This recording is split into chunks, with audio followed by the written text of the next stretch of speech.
Hello everyone. What we are doing today is reading comprehension 2. Last time we did reading comprehension 1 and the types of questions that we covered in reading comprehension 1 were main idea, title and tone, right? So this time we are doing reading comprehension 2 and the types of questions that we are going to cover are assumption, inference and direct questions.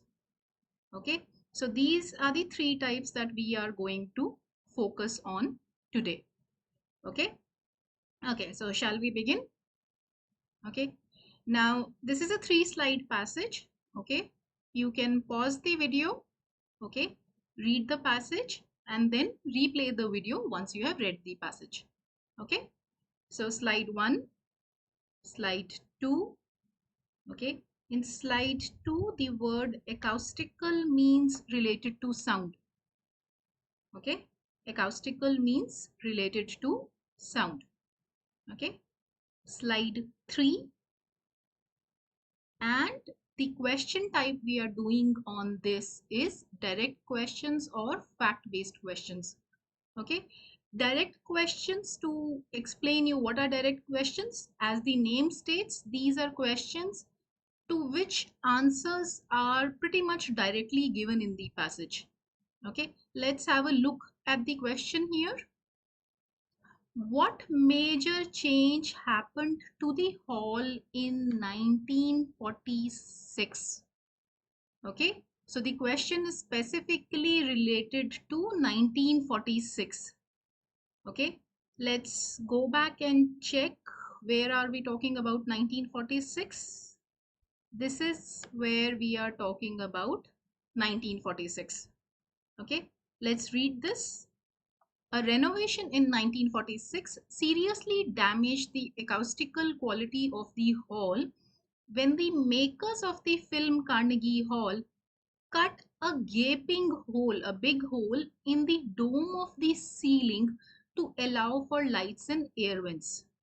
Okay, the hole was later covered with short curtains and a fake ceiling, but the hall never sounded the same afterwards. Right? Okay, so the change that is mentioned here is cutting the hole into the ceiling and then later covering it up. Okay, okay. Then in the next slide, we have moved on to 1960. Okay, so what we are basically doing here is ensuring that we read the complete part related to 1946. Okay, why the complete part related to 1946? Because the question is, what was the major change? Okay, okay, and what was the major change? Cutting the hole into the ceiling, into the dome, and which spoiled the the quality, right? And the answer seems to be this. Let's keep this aside, okay, and read the other options also. Space in the building was sold to commercial buildings, the commercial businesses. This is not what was given in 1946. Walls were damaged in the earthquake, not 1946. Stage renovated, not 1946. So the answer which we thought earlier is correct is the correct option. Okay, the correct option being the acoustic dome was damaged. Okay, now the point with direct questions is, suppose you have very little time left. Okay, so if you have less time left, you can still attempt direct questions. Okay, the type of questions that you can attempt, okay, direct questions and vocab based questions. Vocab based questions we discussed last time. Okay, direct questions, because you don't have to really figure out the meanings, the answer is pretty much given directly in the passage. Okay, so even in less time you would be able to attempt such questions. Okay, and the other thing is, it's very easy to figure out where are numbers. 1946 is a number. Where are numbers given in the passage, right? So questions which relate to vocabulary, questions which relate to numbers, okay, can be easily figured out. Okay, so if you have less time left, don't think you will not be able to attempt any question.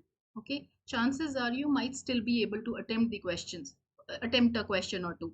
Okay, so go through the question stems quickly of the passage that is left. See if there is any direct question or vocab based question, and you might still be able to attempt it. Okay, so direct question, go back. What did we learn? One is if you have less time left, okay, you might be able to still attempt these questions, direct questions. Okay, second thing you need to make sure of is you read the complete content, complete text which is related to the which is related to the question. So the question was talking about 1946.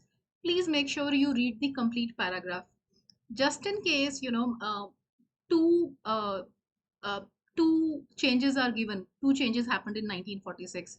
The question is about the major change. Okay, so in case the minor change is given first, okay, and you don't read the complete passage, what would happen is you would end up marking the minor change as the answer. Okay, so make sure you read the complete passage, complete paragraph which is related to the time frame in question. Okay, third thing is if you have a doubt, okay, go back and look at what the question is. So suppose there was another change given. Okay, you had another option which was a minor change. Okay, go back. Now minor change, major change, what is the question talking about? The question is talking about major change. So whenever you get confused between options, go back and read the question stem. Okay, in this case the question stem is talking about major change. Okay, so go back and read the question. So less time left, you can attempt direct questions, vocab questions. Make sure you read the complete text, okay, uh, which the question is talking about. If you get confused, refer and see what is the question. It will help you figure out the correct option. And do make sure you read all the options, because sometimes we create incorrect options which can confuse you. So if you read an option, the incorrect option is given earlier, you end up marking that as the answer in confusion. It's always better to go through all the options. So go through all the options, make sure of that. Okay, you will not always be as lucky to have the first option as the correct one. So go through all the options. And another thing that you should do is not rely on your memory,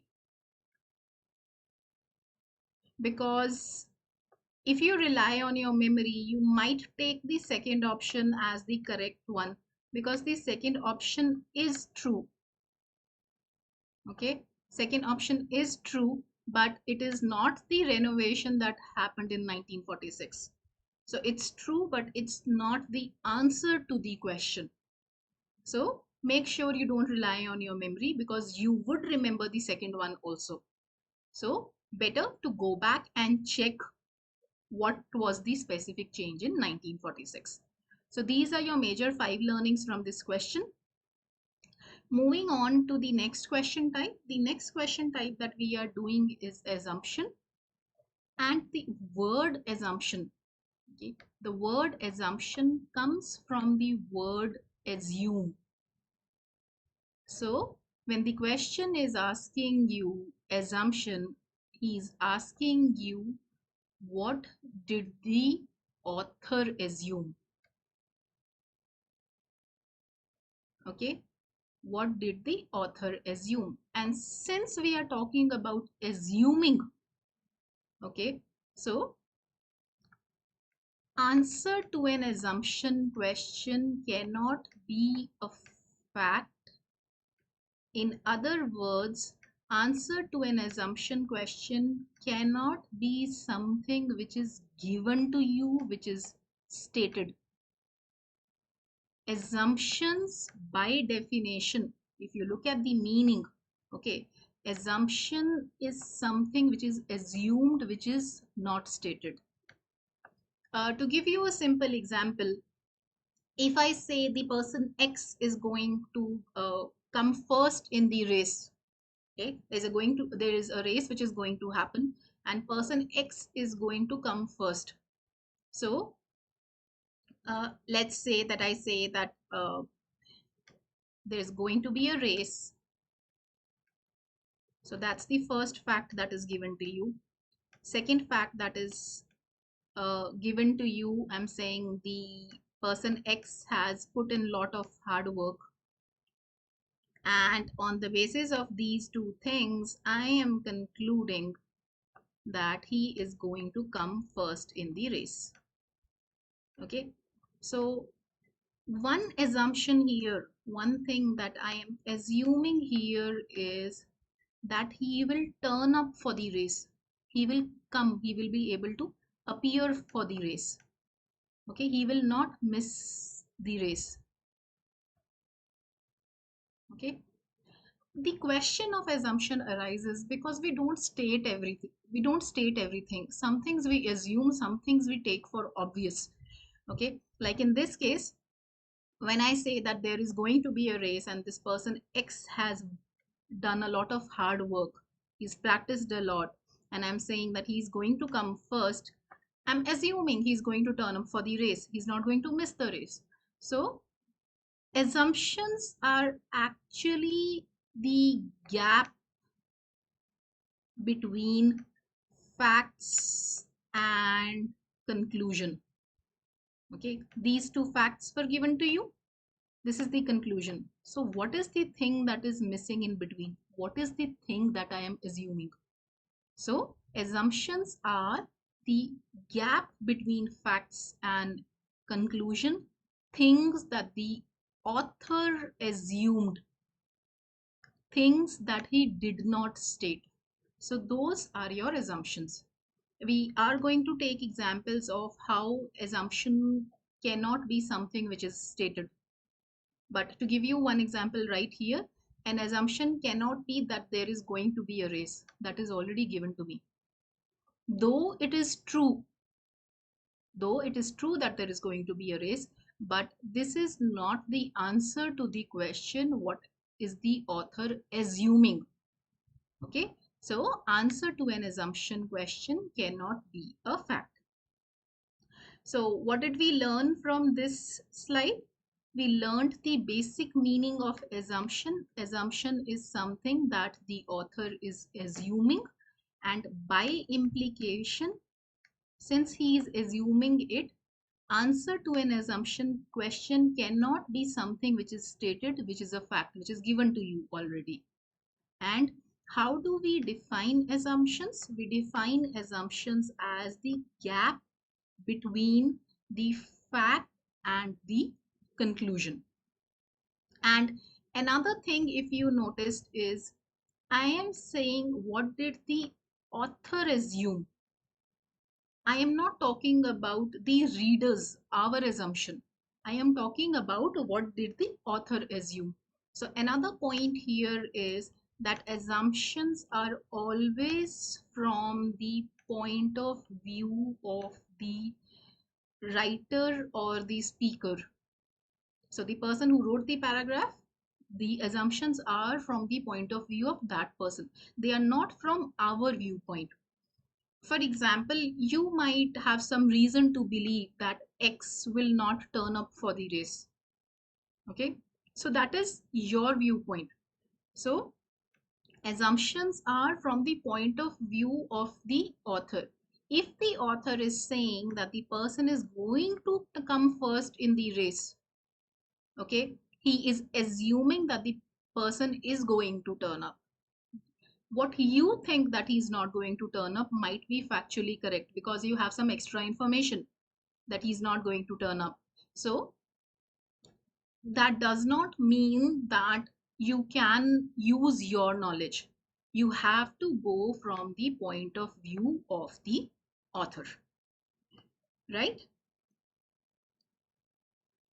Okay. We will be doing example of point of view also, don't worry about it. Let's do a simple question. What's given to us is the statement, do not lean out of the moving train.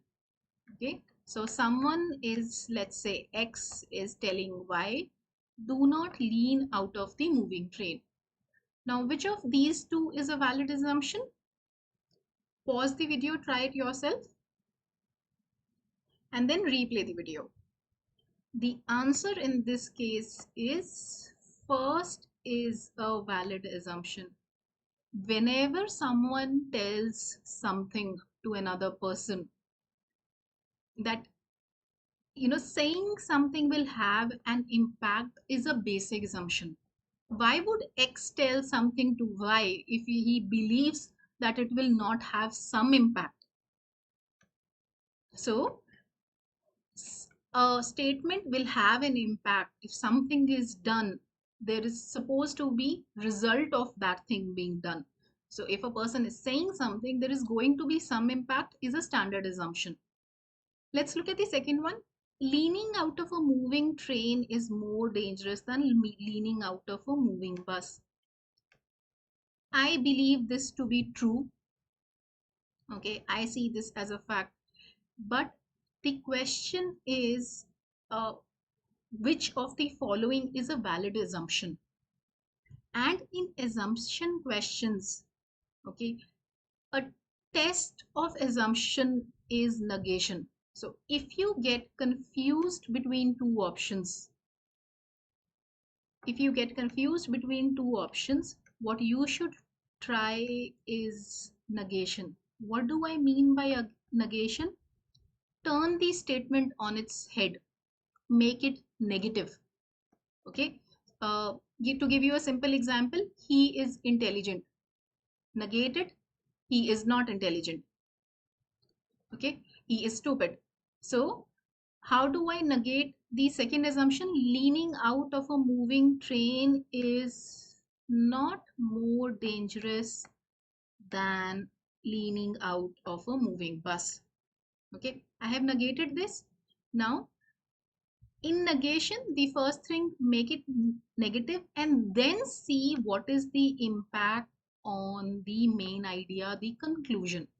Okay, if leaning out of a moving train is not more dangerous, the point is it is possibly still dangerous, right? It is still dangerous. So X would probably still tell Y not to move out of a moving train. So it does not make any impact on X. X is still going to make that statement. X is still going to tell Y that he should not lean out of a moving train, even if leaning out of a moving train is not more dangerous. So X doesn't want Y to be in any danger, any situation which is dangerous at all. So since B does not make that big an impact, it actually doesn't make any impact on the conclusion, B is not a valid assumption. Okay, the assumption has to be true for the conclusion to hold. Okay, it has to be true. Okay, if B, if I make B false also, the assumption still, the statement, the conclusion in this case still holds. Still X can say this thing to Y to not lean out of the moving train. So B is not a valid assumption. Let's negate A. Such warnings will have some impact. Opposite of this would be such warning will have no impact on Y. If it will have no impact on Y, would X say something to Y? No, right? What's the point in saying something if it's not going to have any impact on the other person? So if I negate option A, it definitely impacts the statement. If it definitely would stop X from saying something to Y. That is why A is a better assumption here. So the answer in this case would be A. Let's have a look at another example. Please go through this paragraph.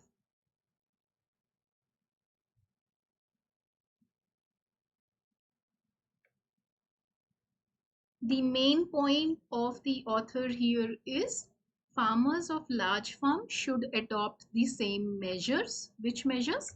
Crop rotation and twice yearly use of manure. And if the large farm farmers also adopt the same measures, they will realize even greater total savings than do small farmers.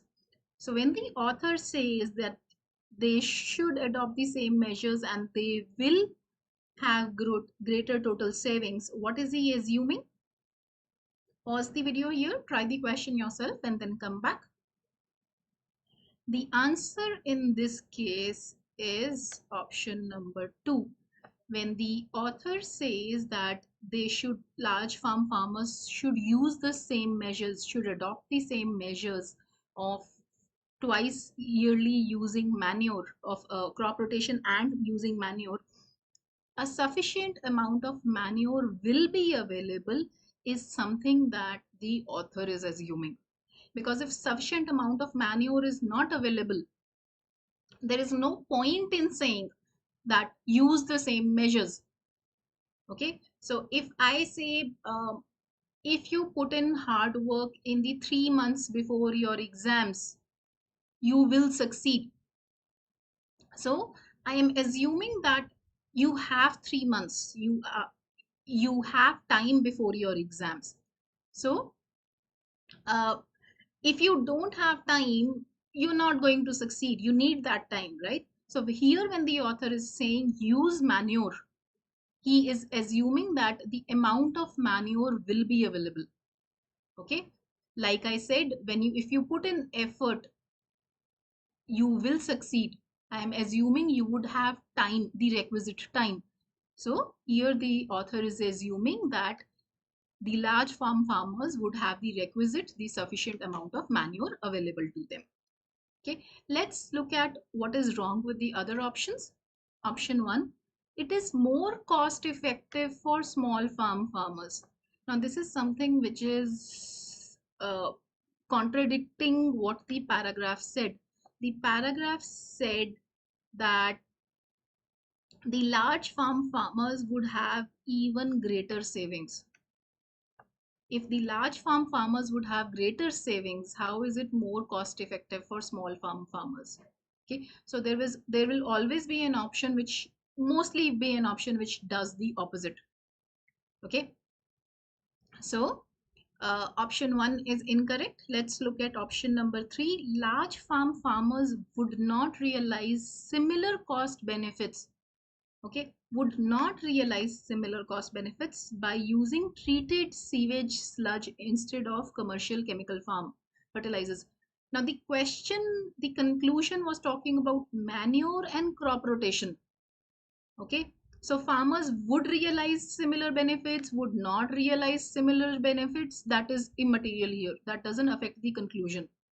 So they would realize similar cost benefits. It still makes sense to use manure and crop rotation. They would not realize similar benefits. It still makes sense to use crop rotation and manure.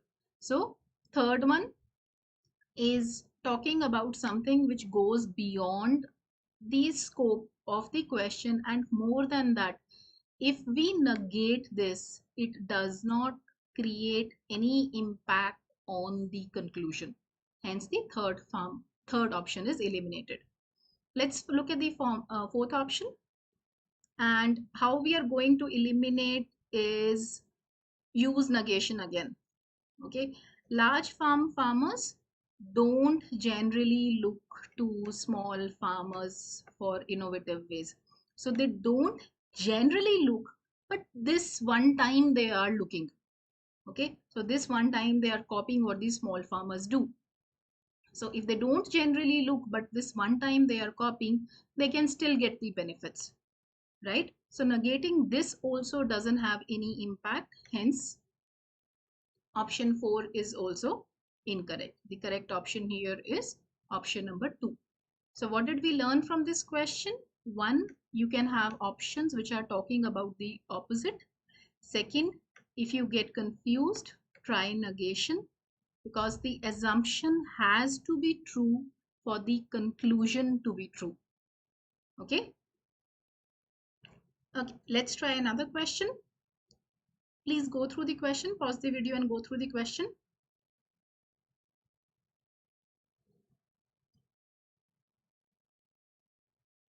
What is the question talking about? The question is saying to avoid conflicts of interest, Congress should prohibit high-level government officials from accepting positions as lobbyists for 3 years after such officials leave government service.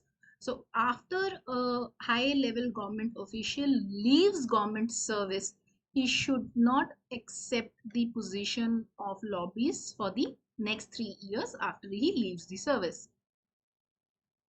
One such official concluded, however, that such a prohibition would be unfortunate because it would prevent high-level officials from earning a livelihood for 3 years.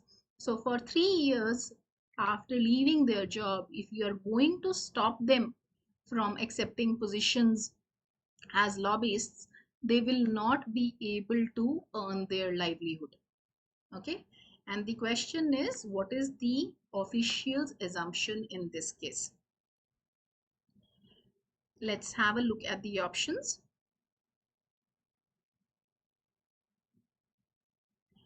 Pause the video, try the question yourself.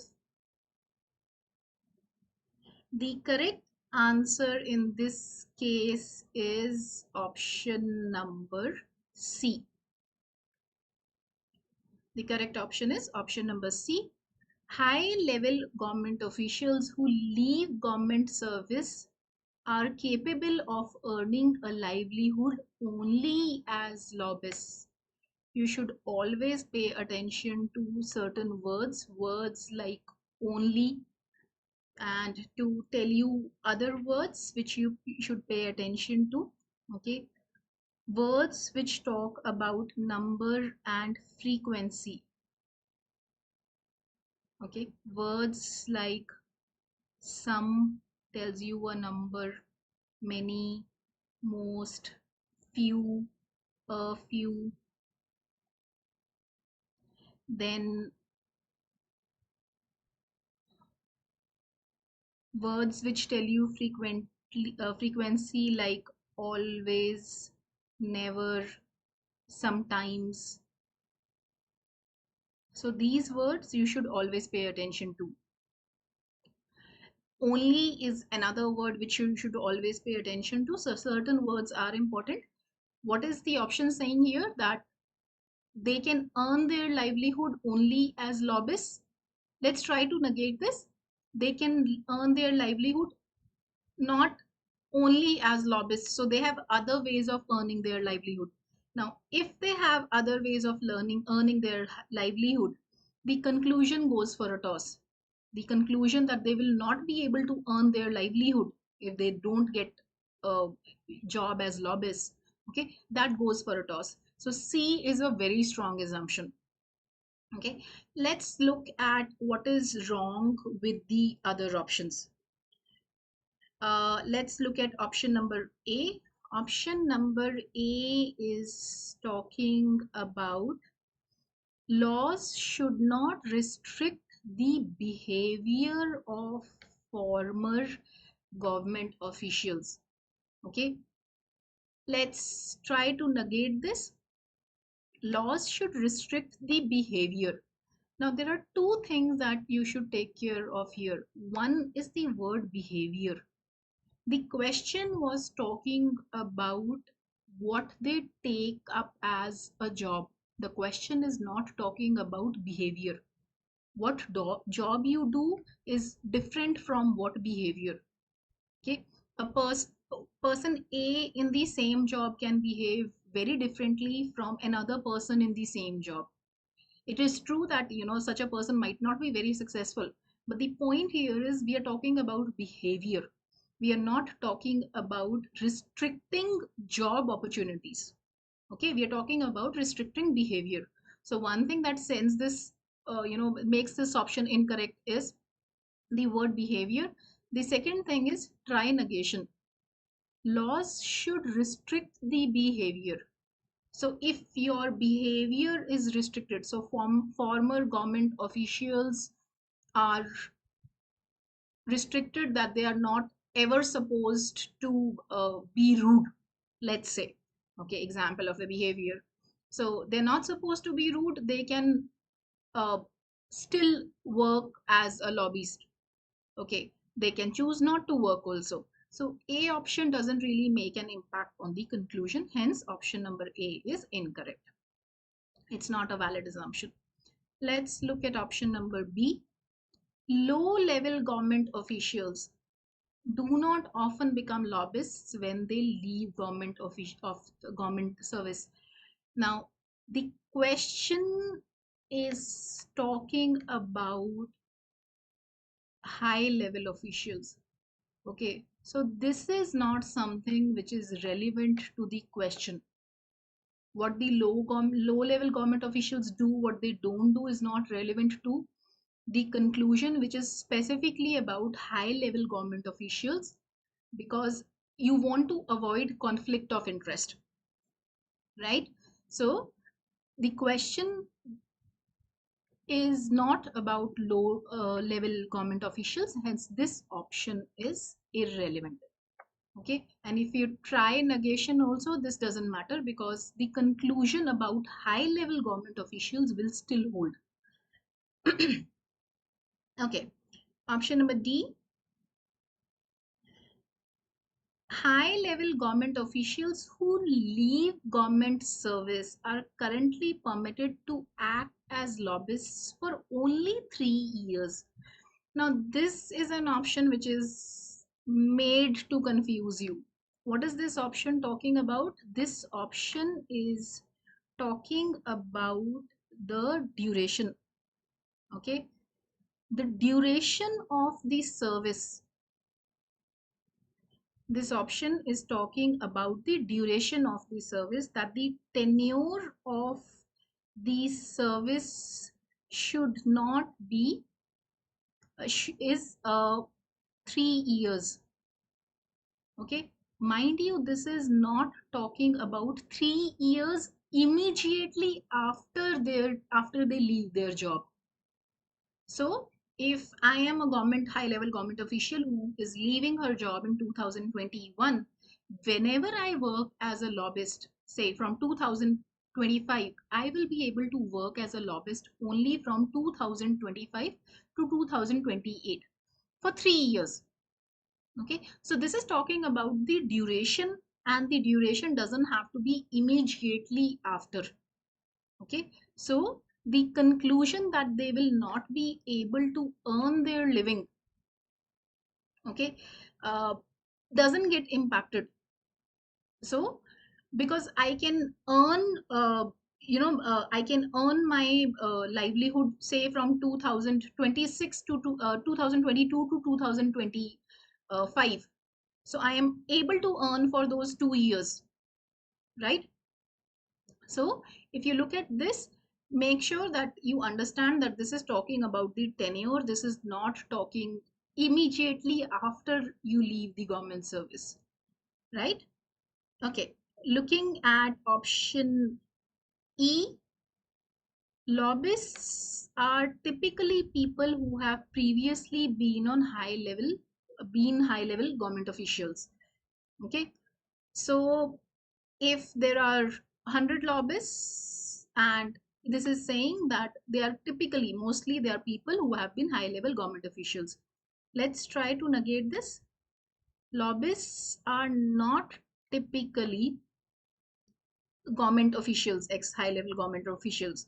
Okay, so if there are 100 lobbyists, out of them 60 are not high level government officials. Okay, so what was the conclusion that we were trying to negate? The conclusion was that they will not be able to earn their livings. Okay, they will be able to earn their livings, they will not be able to earn their livings is not affected by what is the makeup of the lobbyists. How many are government officials, how many are not government officials? Okay, so this doesn't impact the conclusion. Hence, this option is also incorrect. Okay. Okay, so what did we learn from this question? We talked about you would have options which are not relevant. Okay, you can always try negation, that will help you out. Pay attention to words like only, all, some, many, most, few, a few. Okay, so some words you need to pay attention to, and make sure you understand the option very clearly. So hurrying is not something that helps. If you hurry, it's not going to help you. So make sure you don't hurry, especially in questions which are reasoning based, where you have to understand the passage very clearly and then answer. So moving on to the next question, and the next question type we are doing is inference. Inference comes from the word infer. Inference comes from the word infer, and what does infer means? Infer means what did you understand? So you are given a passage, you read that passage, and after you read that passage, what did you understand? What is a conclusion that you can draw, that you can make out from the text that is given to you? So the basic meaning of inference, what did you understand? Okay, let's try to understand this with the help of a few examples. Please read this.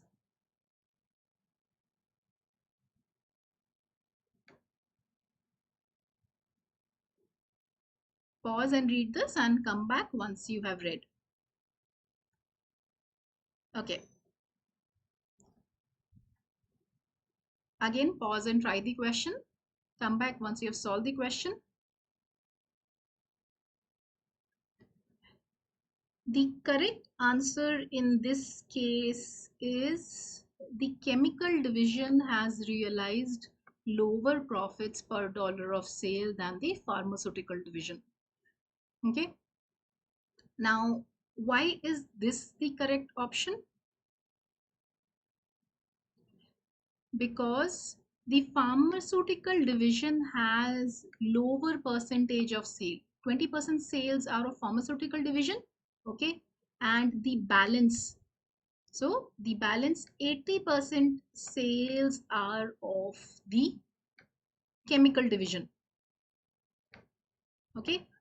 But the pharmaceutical division has 40% of profits, which means the remaining 60% of profits are for chemical division. So what do I understand from this? What I have done here is made a table. Okay.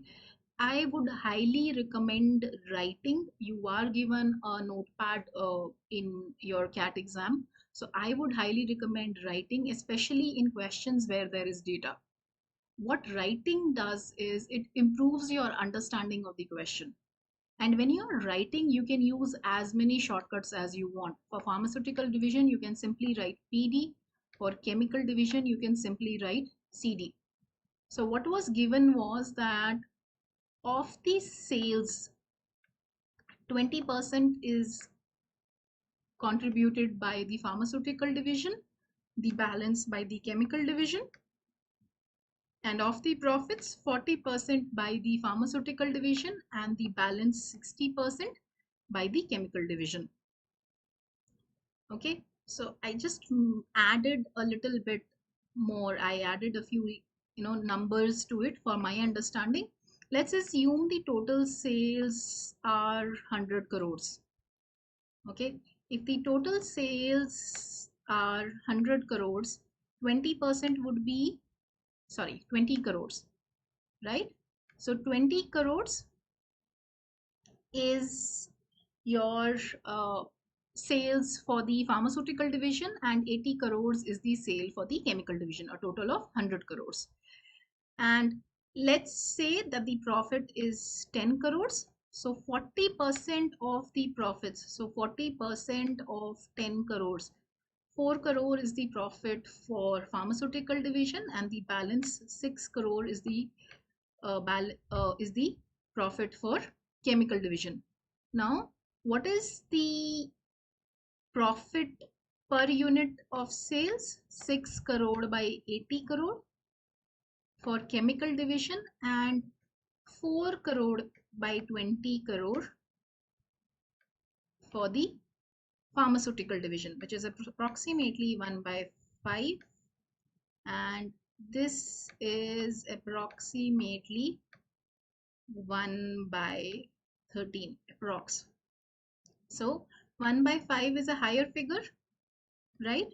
So I can draw this conclusion that chemical division has had lower profit, has realized lower profit per dollar of sales. Okay, so one thing that we learn from this question is that make sure that you keep writing. Okay, make sure you keep writing. So when, especially where there is data, because it will improve your understanding, and the higher understanding you have, the higher will be your accuracy. Okay, and accuracy is important. We don't need to discuss that, right? Accuracy is important. So looking at C, we can figure out that C is the correct option. Let's look at others. A option is talking about total dollar sales.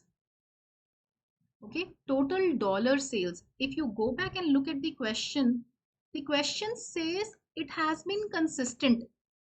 Okay, now consistent means, for example, if the earlier sales were 100, out of which pharmaceutical and chemical, pharmaceuticals sales were 20, this was 80, so the total was 100. Okay, next year suppose this grows to 22, this grows to, both of them grow by 10%. The next year they again grow by 10%. Okay, so approximately 24 and 96. So every year they are increasing by 10%. So every year you have increasing by the same percent means you have consistent. Now consistency is not the same as the total dollar sales. It does not mean your sales are the same. There's a lot of difference between being consistent and being the same. So it's not the same dollar sales, their performance is consistent. Okay, so pay attention, understand, like we talked before, you cannot be hurrying, you have to understand. Okay, so don't hurry. Okay, let's look at option B. Pharmaceutical division has faced stiffer competition. Now I find two things wrong with this. One is, if it has faced stiffer competition, why is it more profitable? Okay, so in a way, option B is telling you the opposite, just in case you misunderstood the question. Okay, so option B is telling you the opposite, and like I said, a good number of times you have options which tell you the opposite. So option B is incorrect. Okay, it's telling you the opposite. Okay, let's look at option D.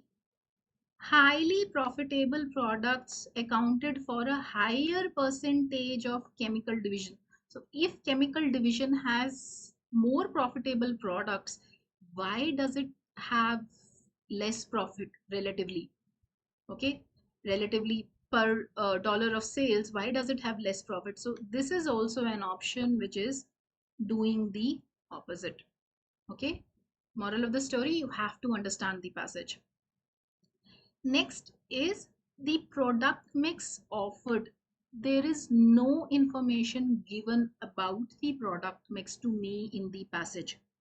So option E is an option which is not supported by the given information.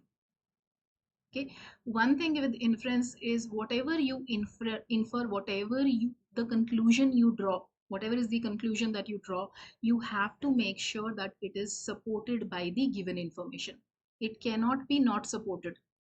Okay, so uh, another thing here is please make sure that if you get confused between two options, okay, if there is an option given to you which you know to be factually true, okay, you have to check if it is supported by the passage or not. If it is not supported, it cannot be an inference from the passage, right? So what did we learn from this question? One thing that we learned was if you get confused because the option that is given to you is factually correct, check if it is supported or not. If it is not supported by the paragraph which is given to you, it is not going to be an inference. Okay, and related to this, we cannot choose an option, in this case option E, which is not supported by the passage. Third thing we learned, there are going to be options which are opposites. So be a little wary of options which are opposites. So it is important that you don't hurry. You have to understand the passage very clearly before you try to solve it. And fifth thing that we learned was wherever possible, keep writing down, especially in case where there is data. Okay, so wherever there is data, especially make sure you keep writing down. It will improve your understanding and it will improve your accuracy. So make sure that you keep writing down. It will help you. Moving on to the next question. Please go through this.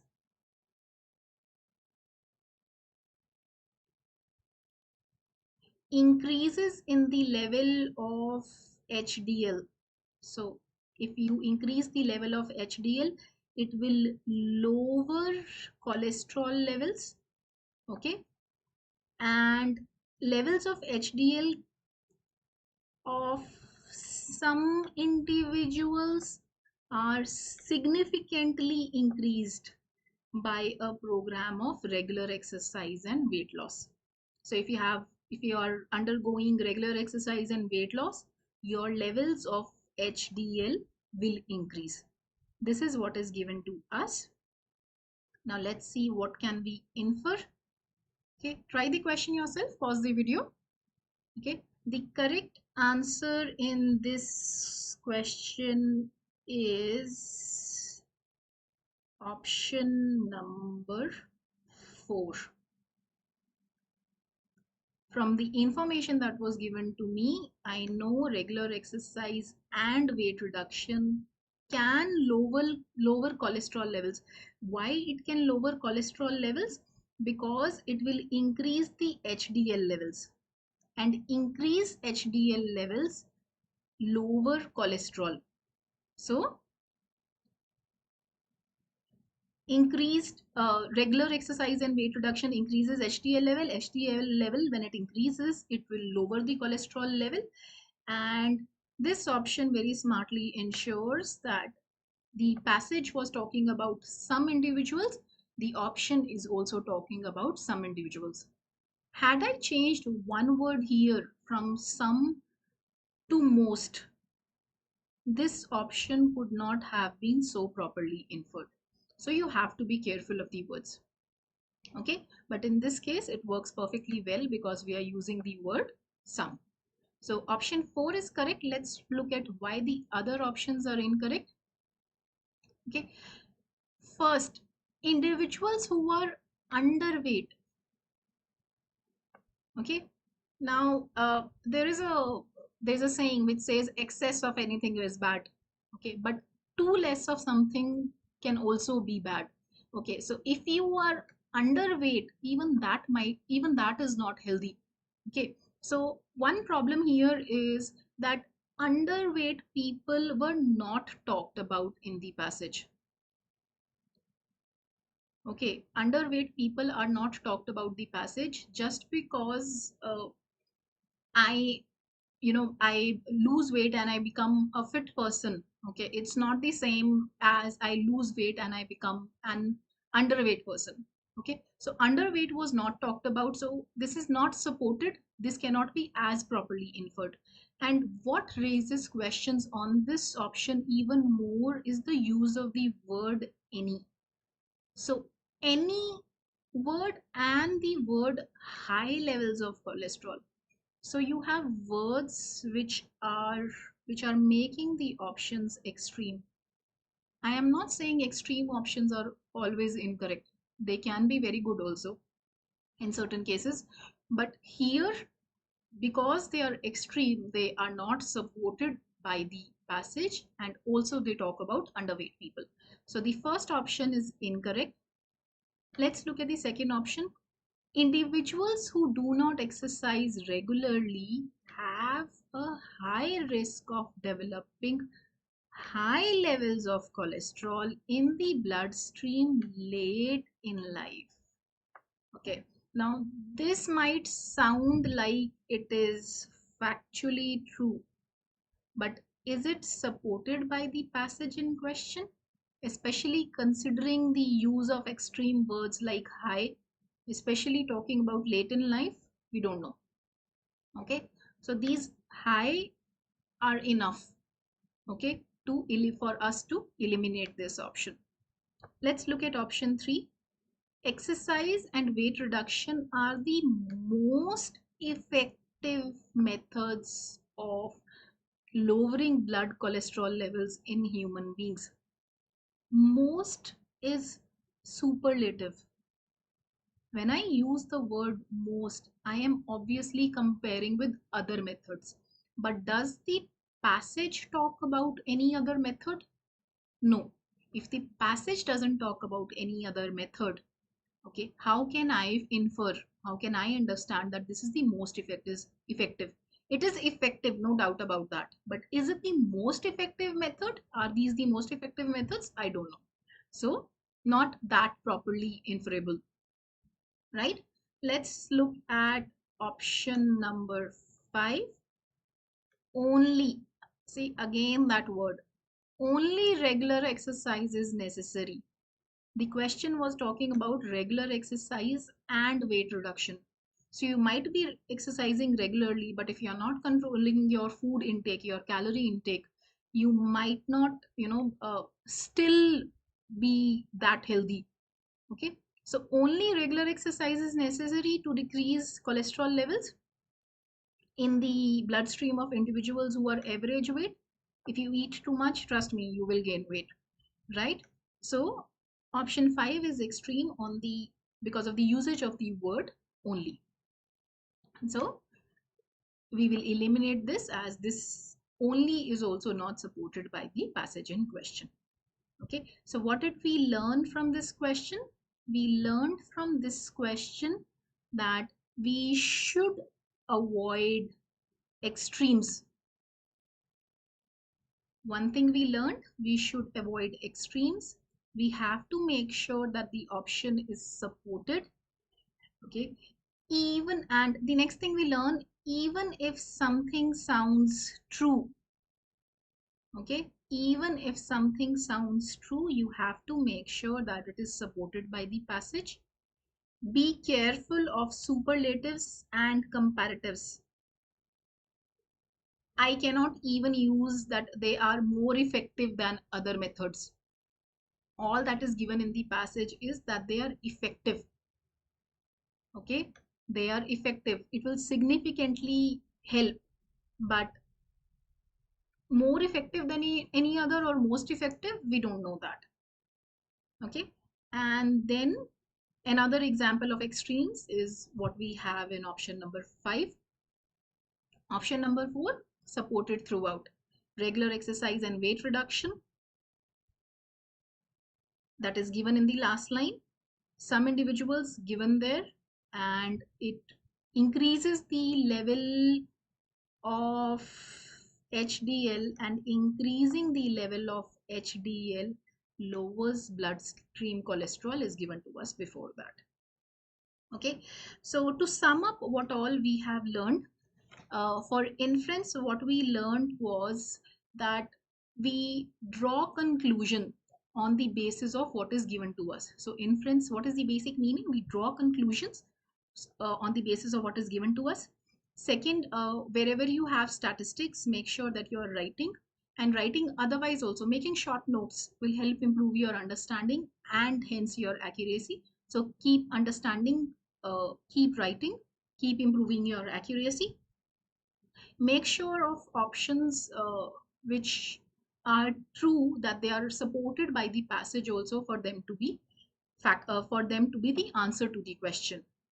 Oh, extreme words are a red flag. Please make sure that they are supported. Besides this, in assumption questions, we talked about what is an assumption, how do we define an assumption. The assumptions are from the point of view of the speaker, and answer to an assumption question cannot be a fact. We also talked about negation when it comes to assumption questions, and an assumption always supports the conclusion in such a strong way that when the assumption is negated, the conclusion goes for a toss. So that is what we learned about assumption question, and we also discussed direct questions and a few tips related to that. So we have covered our agenda for the day, which was assumption. This is where I close. Uh, this is where I close, and I hope you found the session useful, and do make sure you make notes when you are listening to the videos. I hope you made notes, and the notes I hope would help you out. Okay, thank you guys.